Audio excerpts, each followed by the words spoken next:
Before starring together in Clint Eastwood's 2000 geezer-powered drama Space Cowboys, William Devane and Tommy Lee Jones would play war buddies in director John Flynn's career-defining masterwork. The story would be co-written by Paul Schrader, the WGA and Golden Globe nominee famed for Martin Scorsese classics like Taxi Driver and Raging Bull, alongside Heywood Gould, a struggling writer who'd go on to win a Worst Screenplay Razzie for the critically maligned Tom Cruise misfire Cocktail, which is actually based on a book of the same name written by Gould. So the film opens with a corny tune sung by the late Denny Brooks called San Antone, the setting where the story takes place, as a crowd awaits a celebratory homecoming for returning POW Vietnam War veteran Major Charles Rain, played by a poor man's Jack Nicholson. Are you out of your fucking mind? By his side is fellow Vietnam War vet and former POW Master Sergeant Johnny Voden, played by Al Gore's Harvard roommate. Man Bear Pig is real!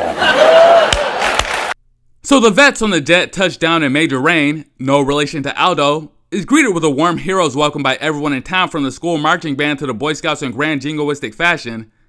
The patriotic POW would give a succinct but platitudinous speech before signing off and reuniting with his estranged wives Janet and son Mark, with the latter barely treating him like a fan.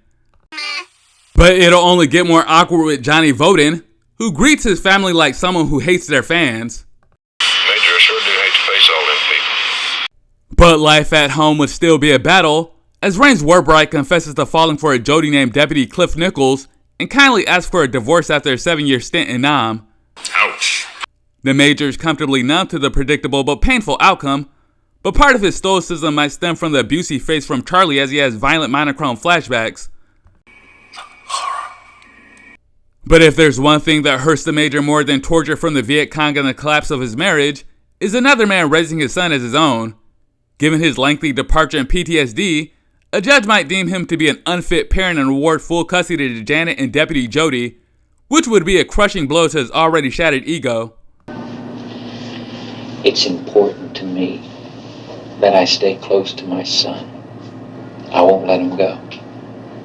But if it's any consolation, the Major will be honored with a brand new red Cadillac convertible and $2,555 in silver coins, symbolizing the days he spent in Hanoi, which is equivalent to around $17,700 when adjusted to inflation at the time of this recording.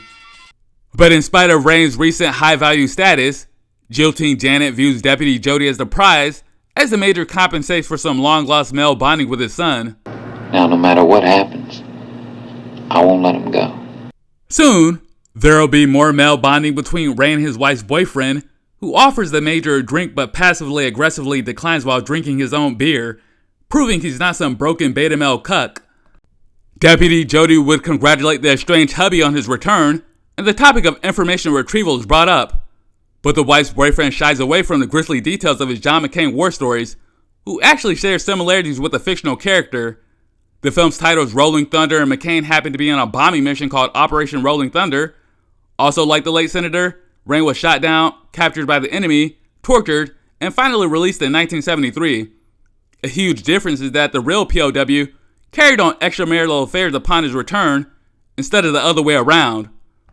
2008 presidential losers aside, Rain demonstrates the pain he endured in Nam with the help of his replacement. The Major wants his wife's boyfriend to hurt him like the enemy, but the lover boy stops short at sadomasochism, which sounds a bit like the fetish when Rain explains that killing your adversaries with kindness is how you succeed. Sage survival advice? Or more passive aggressiveness at his love rival? Maybe a bit of both. Anyway, after that male bondage experience, Rain would be reunited with a blonde named Linda, played by an actress named Linda. At first, the Major is reluctant to her advances, but eventually caves in and accepts a drink with her at the bar where she works. While Rain's wife is willing to give him the boot, his lady friend is eager to knock boots with the flyboy as she professes her desires. Would you believe that I was going to slip you my number that day that gave you those dumb silver dollars?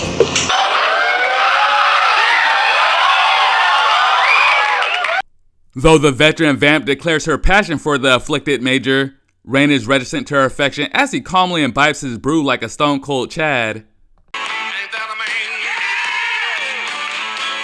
But Linda removes his disguise and tries being a chink in his armor.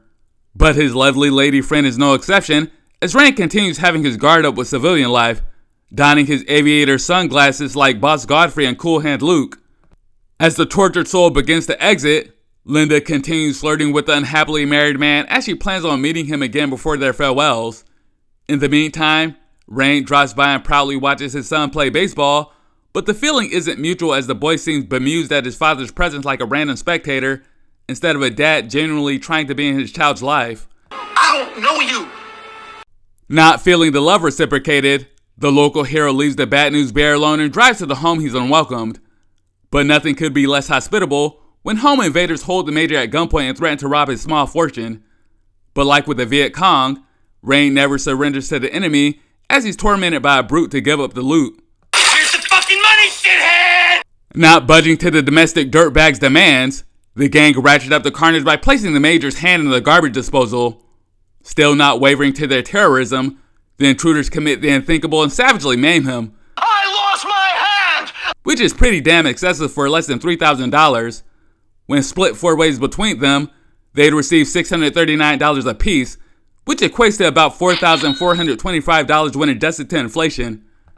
Now, if this was $2.5 million or $25 million, I can understand that overkill if I was a criminal psychopath, but $2,555 is not exactly a king's ransom. Regardless of the amount, I guess it shows the adage that the love of money is the root of all evil.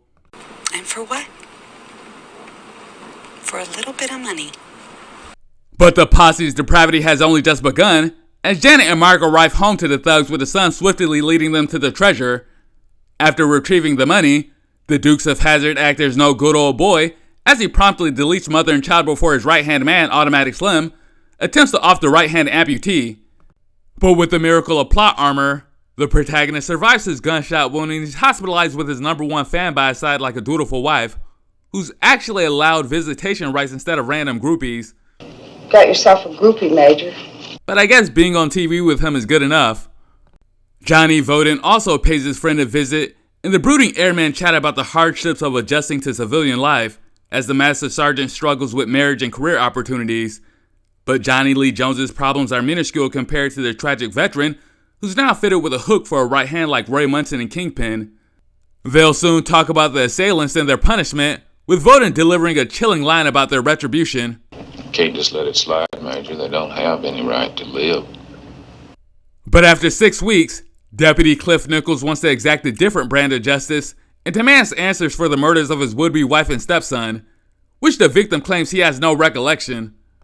Eventually, the hospital discharges Ray and he willingly returns to the scene of the crime where he just about lost everything. But this aggression will not stand, as he hones his hook into a weapon and prepares to exact vigilante justice. They don't have any right to live. But before Rain can unleash some disabled destruction, the handy-capable hero recruits his lady friend Linda on his vengeful quest in Nuevo Laredo concerning a man called Fat Ed. Nino and I will meet you in Nuevo Laredo. Fat Ed's? Yeah. So the gringos stop at a Mexican bar, which translates to the black woman, and Linda's enlisted for reconnaissance. A few of the locals claim to be unaware of Eduardo Gordo, but a greasy and sleazy hombre says he's familiar with the mystery man known as Fat Ed. So the lusty cabron takes her to the back room with the hopes of hooking up, but before the boorish borracho can get his musty miss onto Linda, which means beautiful in Spanish, Rain tests out his perilous prosthetic on the pathetic pervert. The unlucky Latin lover confesses he was only trying to get his carne and her taco, and that he has no idea about the identity of Fat Ed. But when Rain starts naming names like Melio, T-Bird, and Automatic Slim, the creepy Casanova gives the Major a tip that they may be in Acunian to ask about a Billy Sanchez there. The one-handed widower lets him off the hook, but not without a warning. You could lose a hand like that. As they leave the black woman, Linda figures out the score and thinks the authorities should be involved. But with the wheels of justice turning slowly, Rain cannot abide and let it slide because They don't have any right to live. But the vigilante veteran won't be the only one investigating, as Deputy Cliff Nichols searches for the MIA Major and notices the sawed-off barrel of a shotgun. The deputy tells the white lad about a missing brother-in-law and to unofficially put out an APB on a red Cadillac convertible, as if one of the most popular denizens in town was not gifted the very type of vehicle at a televised event. For anyone with half a brain, Major Charles Rand would shoot up at the top of the list of suspects immediately. But what do I know? Anyway, the police spot the Major and his groupie outside Del Rio and this goober falls for that dumbass brother-in-law story hook, line, and sinker. Your sister better be good looking, cause your brother-in-law's got a real piece of ass with him. You idiot! And the same sentiment goes for these two for not realizing the obviously one-handed man as the Major, or the vehicle he drives. You fucking idiots. But as the cops are stuck on stupid, the elusive pair play it smart as Linda goes to another bar in Acuna and asks around for a Billy Sanchez. Senior Sanchez is present, but again, her inquiries about Fat Ed leads nowhere except some amigo libido. With their journey appearing to be a dead end, it seems they found a right place as one of the bad guys boldly arrives like a classic Western villain. You been looking for me, Major?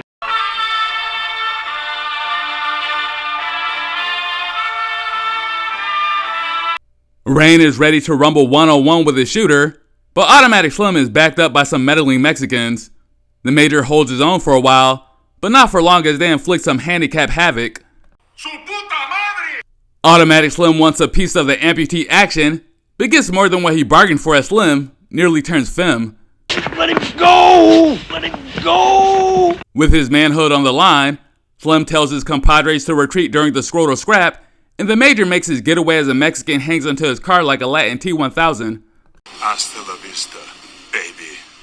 Linda begins having second thoughts about their Mexican misadventures and vows to alert the authorities, the same guys who probably couldn't pick up the Major out of a lineup.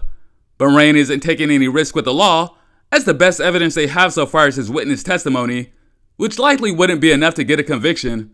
Not guilty, y'all got to feel me. Linda and the Major's opposing views of justice leads to a tussle and struggle, but they'd eventually mend their fences over America's favorite pastime. After settling their differences over the Second Amendment like any true blue American, the Major and his groupie finally wave the white flag to their biological instincts as they muse about the future, likely one that doesn't involve a bloodbath. In the meantime, Deputy Do Right, with the aid of a CI, inquires about Rain's whereabouts and meets one of the Major's victims named Lopez, who's pretty familiar with the vengeful veteran one of his assailants. Like before, low down Lopez tries swindling an Americano, but the con man will be hapless yet again as Cliff notices a very visible hand injury.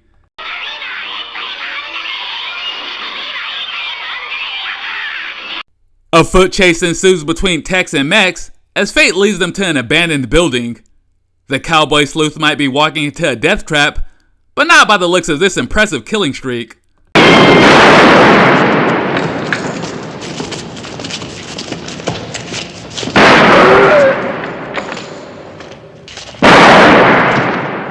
That is one big dick cop. But the all-American badass will meet his match in Automatic Slim, who at least has the courtesy to not shoot a man in the back. Hey. Crippled Cliff tries for one last hoorah, but his investigative career would come to a screeching halt. You're in the wrong place at the wrong time. And like that, the law enforcement subplot is a wrap, as well as the unrequited love story between Linda and the Major. Why do I always get stopped with crazy men? Man! But the beat goes on as the Major, clad in military garb, locates the antagonist at a whorehouse and suspects that there may be more men to kill. Terminate with extreme prejudice. Rain informs his buddy about the killer's location in Juarez, and Voden seems delighted in going scorched earth on the perpetrators and then some. Let's go clean them up. The tormented flyboys drive to the assassination destination, and the Major enlists Voden to act as a John in the brothel, where he seems more out of place than a eunuch in a harem. Regardless of his icy demeanor, the Master Sergeant has money and the harlot takes him on as a client. Meanwhile, the Major incapacitates a Mexican watchdog out back and sneaks into the place undetected. Voden is ready to search and destroy as Rain, similar to Antone Schrader, barges in a room with a shotgun, shoots a man in the wrist reaching for his weapon on the nightstand, and delivers the coup de grace of a shotgun blast to the torso. Thumbs up, soldier. That's one down and many more to go, as Johnny prepares to commit an act of violence that Ed Tom Bell couldn't comprehend, slaughtering a cadre of men guilty by association. I don't care. One of Rain's attackers named Melio lumbers along unarmed after multiple shotgun blasts, and the lousy lummox is blown away. Thumbs up, soldier.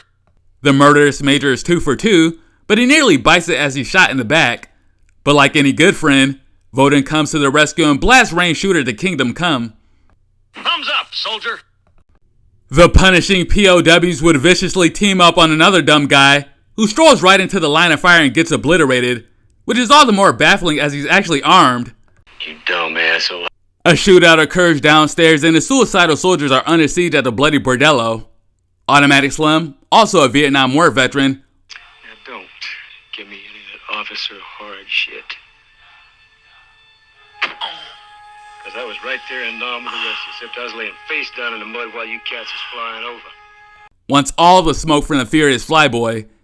Get your ass on down here, flyboy. So the two friends make their last stand like Butch and Sundance as a barrage of lead is volleyed every which way. But it'll literally take guts with glory for the Death Wish duo in their final showdown. But the men on a mission would eliminate the other two shooters, leaving Automatic Slim as the ultimo hombre. The veteran villain tries shooting the wounded major while he's down like Deputy Cliff Nichols, but Rain is quicker with the trigger and seemingly wounds him in the same area he was shot. Slumped down like Rain was on the day of his family tragedy, Ray pumps more lead into Automatic until he's static. Thumbs up, soldier. After their anti-heroic bloodshed, the wounded warriors will literally be brothers in arms as they exit the whorehouse from hell while the corny theme song that seemed more appropriate for a horse opera plays out. And that's it.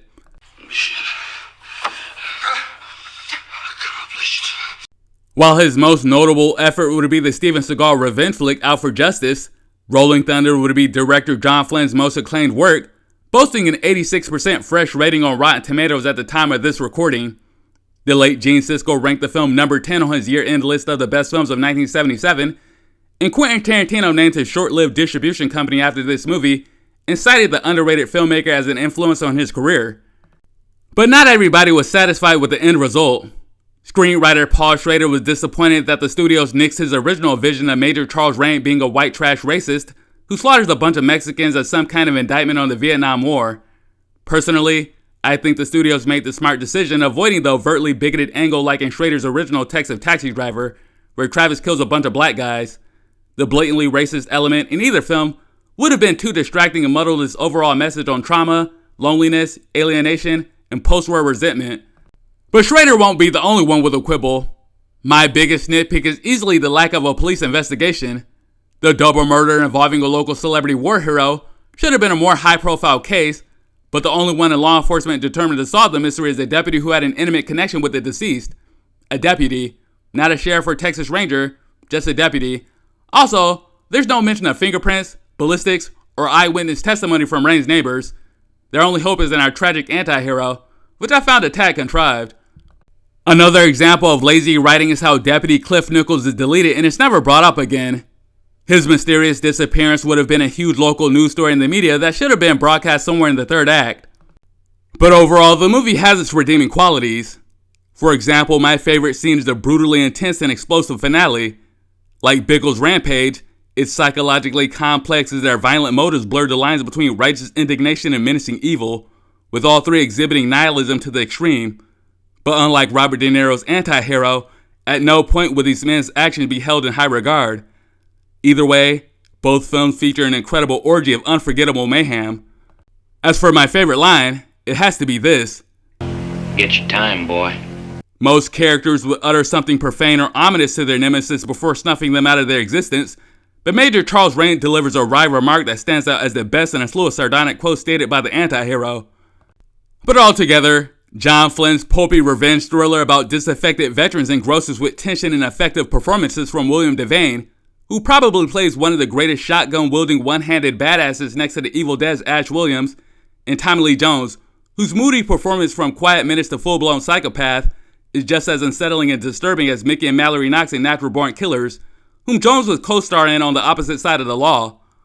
If you're interested in this crime gem, I'd suggest you watch other vigilante veteran revenge films like Ted Koch's First Blood, Shane Meadows' Dead Man's Shoes, Simon Rumley's Red, White, and Blue, and Jalmari Hellender's Sisu. Well, that about does it for me.